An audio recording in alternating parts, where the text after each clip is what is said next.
Salut à tous, j'espère que vous allez bien. Alors, Mark Twain a dit un jour, j'ai eu beaucoup d'inquiétudes dans ma vie, dont la plupart ne se sont jamais produites. Et il avait, bien sûr, raison, je pense. D'ailleurs, je pense que votre expérience sera en accord avec ces dires.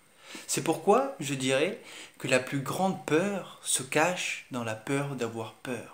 C'est donc en soi notre plus grand challenge, la chose qui nous pousse à vérifier où on en est, qui nous pousse à se surpasser, à croître, à grandir. Et où, ou plutôt quand, devrais-je dire, disparaît celle-ci, disparaît cette peur?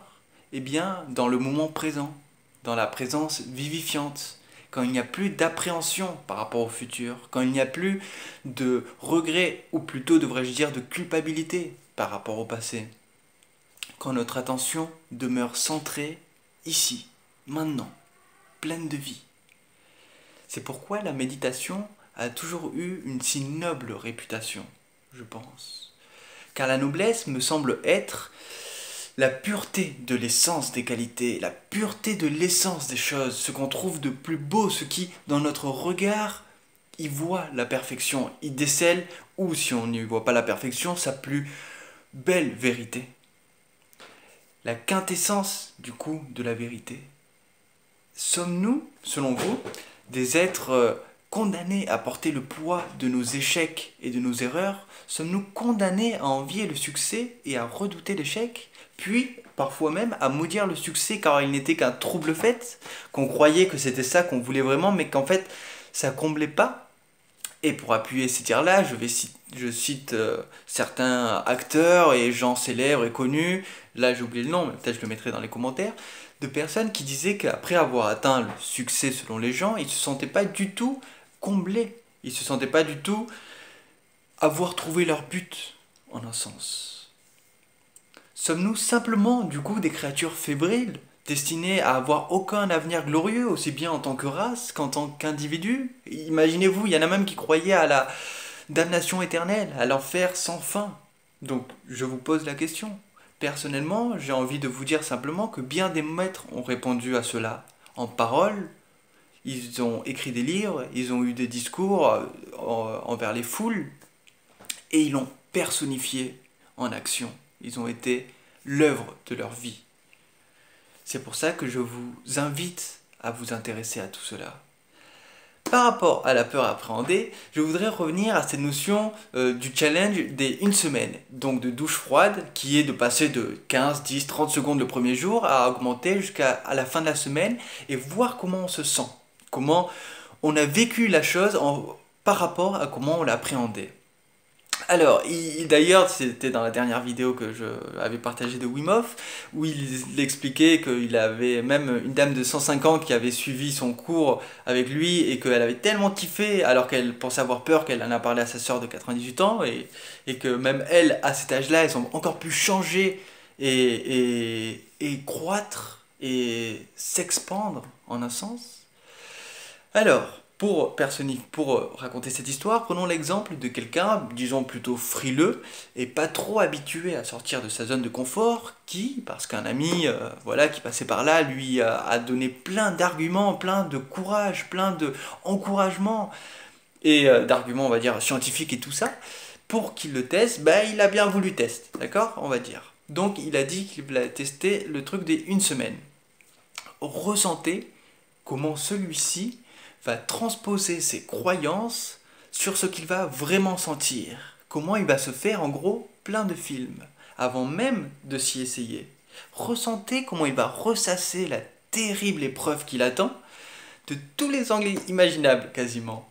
D'autant plus s'il prend la douche plus tard, parce que rien que le temps d'avoir le temps d'y penser dans la journée, c'est voilà, ça va prendre du temps.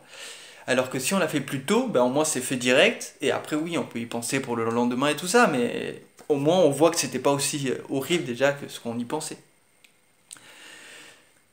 Ainsi, malgré qu'il passe que 30 secondes jusqu'à 2 minutes, 3 minutes on va dire à la fin de la semaine, ou voire 5 minutes, il aura accumulé beaucoup plus de temps à se martyriser l'esprit sur ce qui allait lui arriver que le temps, entre guillemets, qu'il aurait appelé souffrance, passait dans l'eau. Alors que peut-être qu'ensuite, dans l'eau, il serait mort de rire, et il réveillerait son euphorie, il sentirait sa puissance, l'adrénaline, les amphétamines, pas amphétamines, la dopamine et tout ça se réveillerait puissamment, et il verrait que c'était beaucoup plus joyeux que ce qu'il imaginait, et encore moins douloureux que ce qu'il imaginait.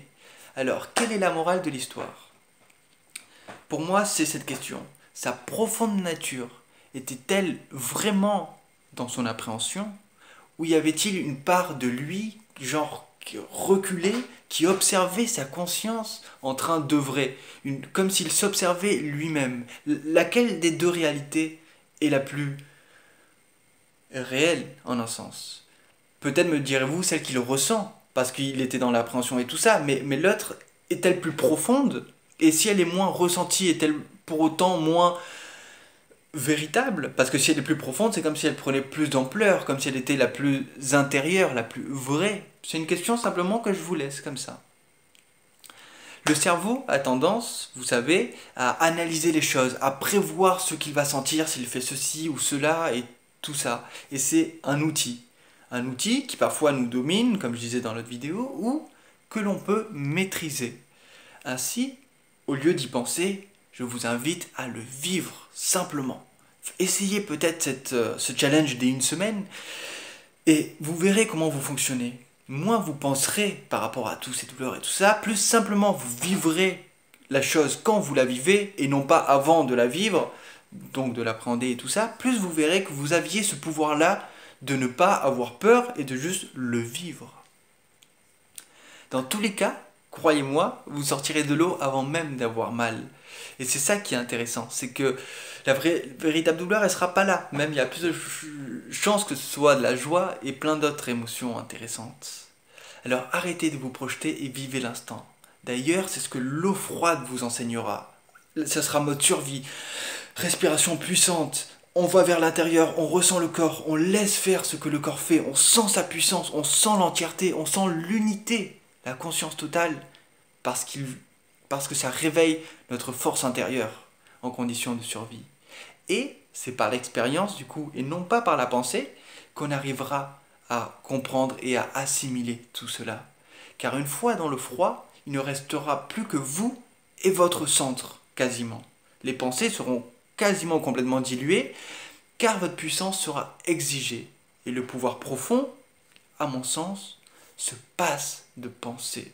Il vibre la vie, il est interne, il est un feu nourricier, il est un amour, et il vous attend.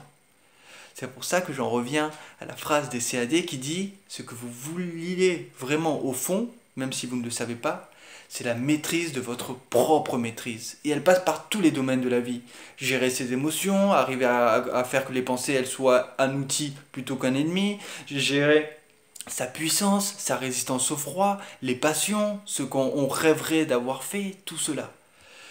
Et pendant que je lisais, après avoir écrit cela dans le balcon, il s'est passé une énorme synchronicité. C'est genre comme s'il me répondait directement, donc c'était vraiment magnifique, je peux pas ne pas le lire. C'est un petit extrait de moins d'une page de Le Parchemin de Mu, le grimoire Atlante, et qui juste, voilà, c'était un épaulement merveilleux. Donc je finirai sur ça. Il dit, Saket l'âme dit, domptez vos pensées, mes amis, car elles ne seront que trop révélatrices de torpeur et de douleur si vous ne les contrôlez pas fermement dès à présent. Voyez tous les changements qui ont lieu depuis quelques mois dans votre vie et observez comment la force de vos pensées vous conditionne. Cela a été dit maintes fois, et vous concevez la nécessité de maîtriser votre mental et vos pensées. Nous le savons. Mais il est plus qu'urgent et vital pour chacun de vous de passer à l'action et non plus d'être dans la compréhension des concepts et méthodes. N'utilisez plus les concepts et les méthodes car ils sont devenus obsolètes à l'heure actuelle. Utilisez votre volonté car elle est la clé qui peut tout changer. Utilisez votre volonté et passez à l'action dès à présent. Ne vous permettez plus de vous effondrer pour des détails qui n'ont pas d'importance. Voyez l'importance que vous leur donnez et comprenez que vous êtes bien plus que tout cela. Il est temps, mes chers amis, de réagir et d'agir.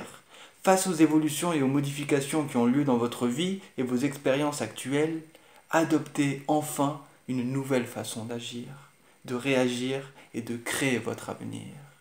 Vous ne pourrez en être que plus reconnaissant envers vous-même. Donc sur ce, je vous souhaite énormément de courage, de force, d'amour et de sagesse. Et si vous êtes chaud pour tester la semaine, dites-le moi. Ça serait fun d'avoir un retour sur ça. Donc je vous souhaite une excellente force. Et voilà, ciao ciao.